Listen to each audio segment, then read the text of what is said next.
اعوذ باللہ من الشیطان الرجیم بسم اللہ الرحمن الرحیم۔ ہمارا آج کا سبق جو ہے وہ سورہ مریم ہی ہم پڑھ رہے ہیں، سورہ مریم، اور 40 تک ہم نے پڑھ لیا تھا۔ آج ہم پڑھیں گے 41۔ وَاذْكُرْ فِي الْكِتَابِ ابراہیم، اور ذکر کیجئے کتاب میں ابراہیم علیہ السلام کا۔ انہو، بے شک وہ، کان تھے، صدیق نبیہ، سچے نبی۔ اس سے پہلے ہم نے عیسیٰ علیہ السلام کے حوالے سے پڑھا، اور اپنا قیامت کے حوالے سے، یوم حشر کے حوالے سے، اور اگر ہم دیکھیں مجموعی طور پر تو اس صورت میں ہمیں توحید کی تعلیمات اور قیامت کے حوالے سے ہمیں جو ہے وہ آیتیں ہمیں جو ہے وہ ملتی ہیں۔ توحید میں رسول اللہ صلی اللہ علیہ وسلم سے جو واسطہ پڑا تھا وہ یہ مکے والوں سے پڑا تھا۔ جب تک آپ مکہ میں رہے، مدینہ میں آ گئے تو یہودیوں اور عیسائیوں سے واسطہ پڑا۔ نجران کے عیسائی آئے، انہوں نے آپ کے ساتھ بحث کی، مناظرہ کیا، پھر مباہلہ کی نوبت آئی، اور وہ پھر مباہلہ میں وہ سامنے نہ آئے۔ تو ان دونوں صورتوں میں ہم اگر دیکھیں توحید کے حوالے سے تو، اور ان دونوں گروہوں کو اگر ہم دیکھیں توحید کے حوالے سے اور دین کے حوالے سے اور شریعت کے حوالے سے، تو ان کی جو جڑ یا بنیاد ہے یا سلسلہ جہاں سے جا کے یعنی ملتا ہے آپس میں، وہ ہے ابراہیم علیہ السلام۔ ابراہیم علیہ السلام کے آگے بیٹے اسحاق علیہ السلام اور اسماعیل علیہ السلام۔ اسحاق علیہ السلام سے یہ لڑی یہودیوں کی، عیسائیوں کی۔ اسحاق علیہ السلام کے آگے بیٹے جو ہیں یعقوب علیہ السلام، اور یعقوب علیہ السلام کے بیٹے آگے یوسف علیہ السلام۔ یعقوب علیہ السلام کا نام ہی جو تھا وہ اسرائیل تھا، اور ان کی اولاد جو ہے وہ بنی اسرائیل کہلاتی ہے۔ یہ یہودی جو ہیں اس میں آگے، اسی لڑی میں آگے جا کے جو ہے وہ پھر عیسیٰ علیہ السلام آ جاتے ہیں۔ ادھر سے اسماعیل علیہ السلام کے بعد جو ہے درمیان میں کوئی نبی نہیں ہے، یہاں تک کہ اللہ سبحانہ وتعالیٰ نے رسول اللہ صلی اللہ علیہ وسلم کو نبی بنا کے بھیجا۔ اچھا، ان دونوں مذہبی جو سلسلے تھے یہ سارے کے سارے ابراہیم علیہ السلام کی شریعت پہ ابراہیم کے چلنے کا دعویٰ کرتے تھے۔ ابراہیم علیہ السلام کے دین کے یہ اپنے آپ کو وارث بتاتے تھے، اور ابراہیم اور ملت ابراہیمی کے ہی اپنے آپ کو یہ حامل قرار دیتے تھے کہ ملت ابراہیمی پر ہم ہیں،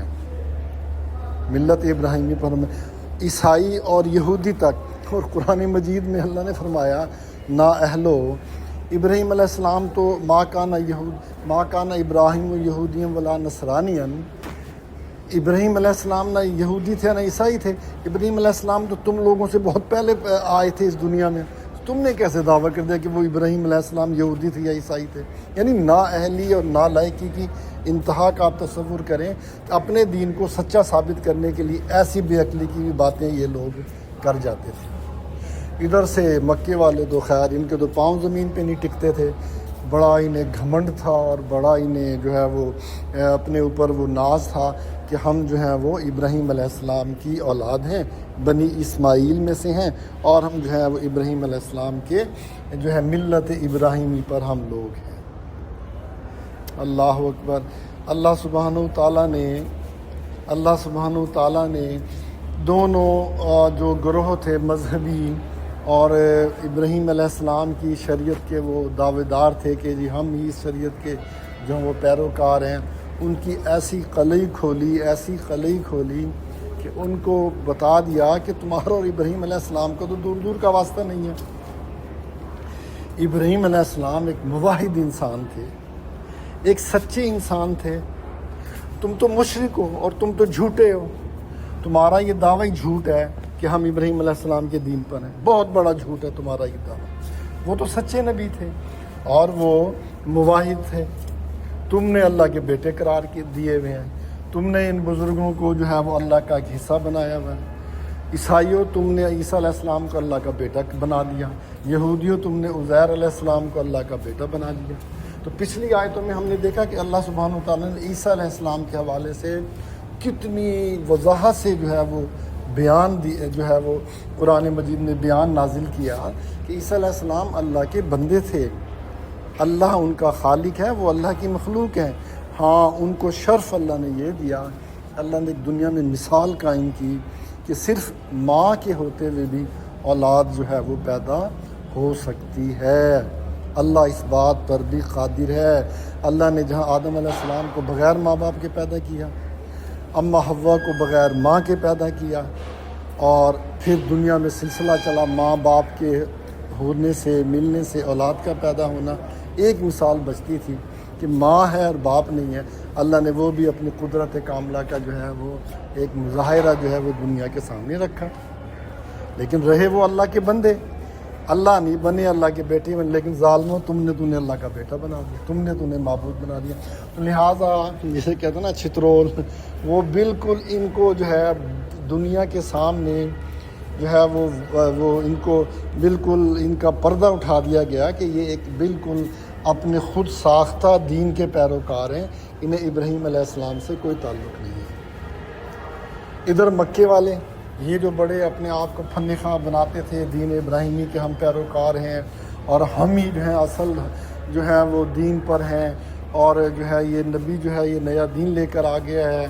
اس میں جو ہے وہ کوئی ذکر ہی نہیں ہے ہمارے باپ دادوں کا، ہمارے بابوں کا، ہمارے بزرگوں کا، لہٰذا یہ اصل میں نیا دین لے کر آیا ہے جو کہ حق نہیں ہے، باطل ہے، اور ہم جو ہیں وہ حق پر ہیں، اور ہم جو ہیں وہ جو ہے دین ابراہیمی پر ہیں، اور ابراہیم علیہ السلام کے جو ہیں وہ پیروکار ہیں۔ اس لیے ہم دیکھتے ہیں کہ ہمارا آج کا سبق ہے، اللہ فرماتے ہیں وَاذْكُرْ فِي الْكِتَابِ ابراہیم، اے نبی آپ کتاب میں اس قرآن میں جو ہے ابراہیم علیہ السلام کا ذکر کیجئے، اِنَّهُ كَانَ صِدِّيقًا نَبِيًّا، بے شک وہ تھے صدیق نبیّا، سچے نبی۔ صدیق کہتے ہیں جو اپنی بات میں بھی سچا ہو اور جو اپنے عمل میں بھی سچا ہو، اور جس کی زندگی جو ہے وہ گواہی دے کہ وہ ایک سچائی کا جو ہے وہ ایک پیکر ہے۔ قرآن مجید میں جو اللہ نے یوسف علیہ السلام کے حوالے سے بھی لفظ جو ہے وہ صدیق کا جو ہے وہ ذکر ہے۔ تو اس طرح سے اللہ سبحانہ اسی صورت میں بھی آگے ہم پڑھیں گے کہ جو ہے وہ ایک اور نبی کو بھی اللہ نے جو ہے صدیق کے حوالے سے جو ہے وہ لفظ جو ہے ان کے لیے جو ہے وہ وہاں پہ جو ہے وہ اللہ نے بولا۔ تو اس طرح سے ابراہیم علیہ السلام کی اب ساری زندگی دیکھ لیں، ابراہیم علیہ السلام کی ساری زندگی آپ دیکھ لیں کہ ان کا ہر فعل، ان کی ہر بات، ان کا عمل جو ہے وہ بالکل سچائی کا ایک ثبوت تھا۔ اللہ نے انہیں حکم دیا اپنا خاندان چھوڑنے کا، اپنا وطن چھوڑنے کا، انہوں نے بلا تعمل اس پر عمل کیا، سچے ثابت ہوئے۔ اللہ کی خاطر جو ہے وہ آگ میں چھلانگ جو ہے آگ میں پھینکا جانے لگا، بالکل وہ تیار تھے۔ اللہ کا حکم کہ بیٹے کو بڑھاپے میں ذبح کرے، ابراہیم علیہ السلام اس کے لیے بھی تیار ہو گئے۔ تو کون سی ایسی موقع تھا کہ جہاں پہ انہوں نے اپنے سچے ہونے کا، کہ اللہ کے بندے ہونے کا ثبوت عملاً نہ پیش کیا؟ ساری زندگی ان کی جو تھی گواہی تھی سچائی پر۔ اللہ سبحانہ وتعالیٰ نے ان کو یہاں پہ صدیق نبیّا جو ہے اس خطاب سے اور اس لفظ سے جو ہے وہ اللہ نے یہاں پہ ان کا ذکر کیا۔ مکے والوں کو بتلایا جا رہا ہے کہ نا اہلو، ابراہیم کا تو کردار یہ تھا کہ اس نے ایک اللہ کی خاطر اپنے خاندان کے سامنے وہ کھڑا ہو گیا، خاندان کے سامنے، قوم کے سامنے وہ کھڑا ہو گیا اللہ کی توحید کا پیغام لے کر، جیسے آج یہ محمد صلی اللہ علیہ وسلم جو ہیں تمہارے سامنے کھڑے ہیں، تمہیں توحید کا پیغام پہنچا رہے ہیں، تمہیں اللہ کی جو ہے پہچان کروا رہے ہیں۔ لیکن دیکھو جو کام ابراہیم علیہ السلام کے خاندان اور قوم نے کیا وہ تم کرنے لگے ہو۔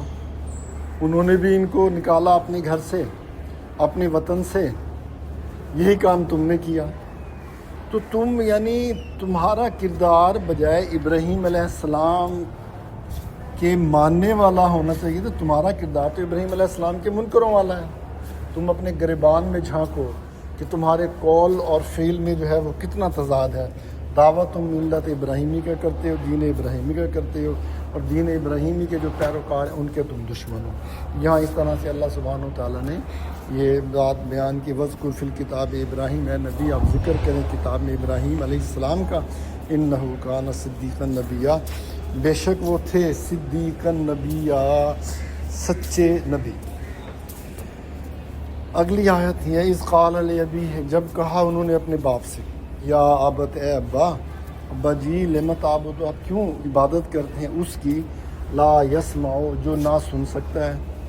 ولا یبصر، نہ دیکھ سکتا ہے، نہ دیکھتا ہے، ولا یغنی، اور نہ ہی فائدہ پہنچا سکتا ہے، ان کا آپ کو، شیئا، کچھ بھی، اور نہ ہی کام آ سکتا ہے وہ آپ کے کچھ بھی۔ اے ابا جی، آپ کیوں عبادت کرتے ہیں اس کی جو نہ سنے، نہ دیکھے، اور نہ ہی وہ آپ کے کچھ بھی کام آ سکے۔ اللہ اکبر۔ کتنی پہلی تو بات ہے، یہ دیکھیں لفظ یا اباتی، اے میرے ابا جی، ابا جان، یہاں یہ نہیں کہا آپ جاہل ہیں،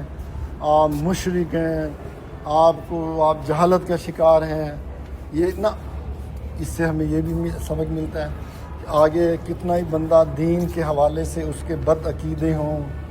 دین کے حوالے سے اس کے عقائد میں کتنی خرابیاں اور کمزوریاں ہوں، اس سے بھی بات بڑی احتیاط سے، بڑے ادب احترام سے کرنی ہے، جیسے کہ ابراہیم علیہ السلام نے اپنے یہاں مشرک باپ سے کی۔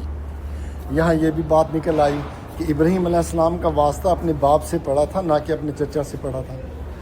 یہودیوں کی روایت تو ہے کہ یہ وہ باپ نہیں، یہ باپ مشرک نہیں تھا، چاچا تھا جس سے یہ سارا کلام ہوا اور یہ سارے باقی۔ مسلمانوں میں بھی ایک فرقہ ہے، انہوں نے بھی یہی یعنی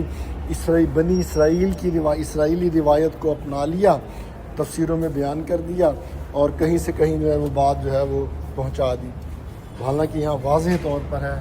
الفاظ قرآن کی، یا اباتی، اے میرے ابا جی۔ لہٰذا ابراہیم علیہ السلام کا والد ہی تھا جو کہ مشرک تھا، بت پرست تھا، اور اس سے ہی ابراہیم علیہ السلام کی جو ہے یہ گفتگو اللہ نے نقل کی۔ ابراہیم علیہ السلام نے اس آیت میں ہم جو پڑھ رہے ہیں یہ بھی بتا دیا کہ ایک معبود میں کیا صفتیں ہونی چاہیے۔ معبود سننے والا ہو، اپنے عبادت کرنے والوں کی فریادوں کو، التجاؤں کو جو ہے سننے والا ہو، اور یبصرو، دیکھنے والا، ان کے اپنے جو اس کی جو مخلوق ہے، اس کی جو ہے جو اس سے فریادیں کرنے والے ہیں، جو اس کے سامنے اپنی مشکلات بیان کرنے والے ہیں،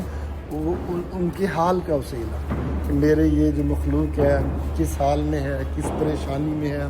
ان کے کیا معاملات ہیں، ولا یغنی عنک شیء، اور دوسرا وہ ان کے کام آنے والی ذات، ان کے کام آنے والی ذات ہو، ان کی ضروریات پورے کرنے والے کی پوری کرتا ہو، ان کے جو ہے وہ جو احتیاجات ہیں وہ پوری کرتا ہو، جو پریشانیاں ان کو وہ دور کرتا ہو۔ یہ صفتیں ہوں گی، یہ صفتیں ہوں جن میں، تو عبادت کا حق، معبود بننے کا حق تو اس کا بنتا ہے، معبود عبادت اس کی کرنی چاہیے جس میں یہ صفتیں ہوں۔ ابا جی، آپ جن کو پوج رہے ہیں، ان مورتیوں کو، جن کو آپ لوگوں نے خود اپنے ہاتھ سے گھڑا ہوا ہے، نہ ان میں دیکھنے کی صلاحیت، نہ ان میں سننے کی صلاحیت، اور ان کے ہاتھ میں تو نفع نقصان بھی نہیں ہے، یہ آپ نے کتنی جو ہے وہ یعنی ایسی بات کر دی جو کسی بھی عقل مند کے لیے مناسب نہیں ہے، کسی بھی عقل مند کے لیے مناسب نہیں ہے۔ ان کے اندر جو ہے وہ کوئی کسی قسم کی ایسی صفت نہیں ہے جن کی بنیاد پہ ان کی کوئی وقت ہو، اور ان کی جو ہے وہ نذرانے نیازیں دی جائیں، ان کی جو ہے وہ ان سے جو ہے ان کو کرتا دھرتا سمجھا جائے، ان کو جو ہے وہ مشکل کشا سمجھا جائے۔ ابا جی، آپ ذرا غور تو کریں، اس بات کو آپ ذرا سمجھنے کی کوشش تو کریں۔ عبادت تو یعنی کسی ہستی کے ساتھ جو ہے تعلق کا ایک انتہائی درجہ ہوتا ہے، بہت بڑا درجہ ہوتا ہے۔ کسی ذات سے محبت کی جائے، تعظیم کی عظمت کو مانا جائے، جی، اور اس کے سامنے اپنی عاجزی، اپنی حیثیت کو ایک عاجز، اپنی ہستی کو ایک عاجز کے طور پہ پیش کیا جائے، ان سب سے بڑھ کر عبادت جو ہے سب سے بڑی جو ہے وہ اعمال میں اس کا جو ہے وہ نمبر آتا ہے، عبادت کا انتہائی جسے کہنا چاہیے درجہ ہے۔ ابا جی آپ نے یہ کیا کام کیا؟ ان بتوں کی آپ عبادت کر رہے ہیں، آپ ان سے امیدیں رکھتے ہیں، ان سے جو ہے ان کے بارے میں تو آپ یہ عقیدے رکھتے ہیں، یہ دیکھتے بھی ہیں، یہ سنتے بھی ہیں، یہ جو ہیں ہمارے بڑے بڑے کام آتے ہیں، ہاں جی ہمیں رزق دیتے ہیں، ان کے ہاتھ میں نفع ہیں، یہ ہمیں اگر یہ ناراض ہو گئی ہستیاں تو ہمیں نقصان پہنچ جائے گا۔ ابا جی آپ ذرا کچھ سمجھ سے کام لیں اور اس بات پر آپ غور کریں کہ یہ جو بت ہیں ان میں نہ دیکھنے کی صلاحیت نہ ان میں سننے کی صلاحیت۔ ابراہیم علیہ السلام نے بڑے پیار سے بڑے خوبصورت انداز میں جو ہے اپنے ابا سے جو ہے وہ بات کی اور انہیں توجہ دلائی کہ آپ کو جو ہے وہ ایسی ہستی کی جو ہے وہ عبادت کرنی چاہیے، ایسی ہستی عبادت کے لائق ہے جسے کبھی موت نہ ہو، جو سننے کی دیکھنے کی صلاحیتیں رکھتا ہو، جو کسی کو فائدے پہنچا سکتا ہو، نقصان سے بچا سکتا ہو، یا اگر اس کی جو ہے وہ ناراض ہو جائے وہ ہستی وہ ان کو نقصان پہنچا سکتا ہو۔ اور وہ ہستی جو پہلے نہیں تھی آپ نے بنا دی، خود بنائی اپنے ہاتھوں سے، آپ کہہ رہے ہیں کہ یہ بڑا مشکل کشا ہے، حاجت روا ہے، یہ بگڑیاں بنانے والا ہے، یہ اس کی یہ لوگوں کی جھولیاں جو ہے وہ بھرنے والا ہے۔ آپ ابا جی ذرا اس بات پر غور کریں کہ آپ یہ جو کام کر رہے ہیں یہ آپ کو جو ہے وہ زیب نہیں دے، کسی بھی انسان کو جو ہے وہ زیب نہیں دیتا کہ وہ ان مورتیوں کے سامنے جو ہے ان بتوں کے سامنے اپنی حاجتیں بیان کرے اور ان کے بارے میں عقیدے رکھے۔ اچھا اب یہ کسی کی دل شکنی کی بات نہیں ہے، حقیقت بیان کرنا ضروری ہے، حق بیان کرنا ضروری ہے۔ آج ہمارے کلمہ گو بھائی یہ جو بزرگ اللہ کو پیارے ہو گئے، دنیا سے چلے گئے، فوت ہو گئے، ان پر موت آ گئی، قبروں میں وہ ان کو خود اپنے ہاتھوں سے ڈال کر آئے۔ کتنے افسوس کی بات ہے کہ جب تک وہ بزرگ کا جنازہ قبر سے باہر ہوتا ہے کوئی نہیں یہ عقیدہ رکھتا کہ یہ دیکھ بھی رہا ہے، یہ سن بھی رہا ہے۔ جب قبر میں رکھ دیتے ہیں اور اوپر مٹی کا ایک بہت بڑا جو ہے وہ تودا جو ہے وہ قبر پہ جو ہے وہ ڈال دیتے ہیں اور بعد میں اس پر پتھر اور سنگ مرمر بھی لگا دیتے ہیں، ٹائلیں لگ جاتی ہیں، پھر کہتے ہیں ابھی دیکھ بھی رہا ہے، یہ سن بھی رہا ہے۔ کتنی بے سمجھی کی بات ہے، اور بے سمجھی کی انتہا آپ دیکھیں کہ یہ دیکھ رہا ہے قبر میں سے اس مٹی کا، اس پتھر کا ایک بہت بڑا 2-3 فٹ کا وہ بنتا ہے موٹائی اس کی جو ہے اس پتھر کی یا مٹی کی یا جو بھی کچھ 3 فٹ تقریباً کہہ لیں آپ بنتی ہے قبر والی مٹی اندر جو گڑھا یا بناتے ہیں، یہ اس میں سے دیکھ لیتا ہے بزرگ جو۔ تو ذرا سوچو عقل سے بھائیو کہ جو بندے نے کپڑے پہنے ہوتے ہیں وہ تو بمشکل یوں کہنا چاہیے کہ بہت ہی ان کی موٹائی آپ کیا بیان کریں گے، 1 سوتر 2 سوتر، انچ کا 8واں حصہ، 1 ملی میٹر 1 سینٹی میٹر یا سینٹی میٹر کی بھی آدھا سینٹی میٹر ان کی موٹائی۔ تو پھر تو یہ عورتوں کا مردوں کا مزاروں پہ جانا یہ تو بزرگوں کے ساتھ کیا کہنا چاہیے کہ بے ادبی اور گستاخی ہے کہ وہ پھر انسان کو ننگا بھی دیکھتے ہیں، مرد کو بھی اور عورت کو بھی۔ جو نظریں مٹی کے اس پتھر کے اس لیئر میں سے گزر سکتی ہیں تو لباس تو تو کچھ بھی نہیں جو رکاوٹ بن سکے۔ بے عقلی کی عقل کا ماتم ہی کرنا چاہیے اگر یہ عقیدے بھی رکھیں اور پھر مزاروں کے سامنے قبر کے سامنے کھڑے ہیں عورتیں بھی اور مرد بھی، تو وہ تو ان کے جسموں کو بھی دیکھ رہا ہے بغیر کپڑوں کے، برہنہ جسے کہنا چاہیے۔ کوئی سینس نہیں بنتی۔ جب بندہ قرآن حدیث سے دور ہوتا ہے تو پھر نتیجے یہی نکلتے ہیں، جو نتیجے پھر یہی نکلتے ہیں۔ تو یہاں اس طرح سے انہوں نے ابراہیم علیہ السلام نے اپنے والد کو ہر طرح سے جو ہے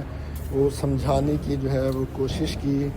کہ ابا جی آپ معبود جو ہے اس میں یہ صفتیں ہونی چاہیے، جس میں یہ صفتیں نہیں ہیں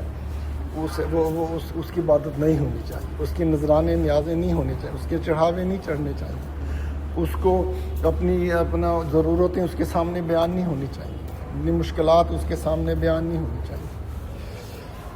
دوہرا لیں جی، ہمارا اتنا ہی سبق ہے۔ وذکر فی الکتاب ابراہیم ہے، اور یاد کریں آپ کتاب میں ابراہیم علیہ السلام کا ذکر کریں ان کا، بے شک وہ سچے نبی تھے۔ جب انہوں نے اپنے باپ سے کہا ابا جی کیوں آپ عبادت کرتے ہیں اس کی جو نہ سنے نہ دیکھے اور نہ آپ کے کوئی کام آئے۔ آخر دعوانا الحمد للہ رب العالمین۔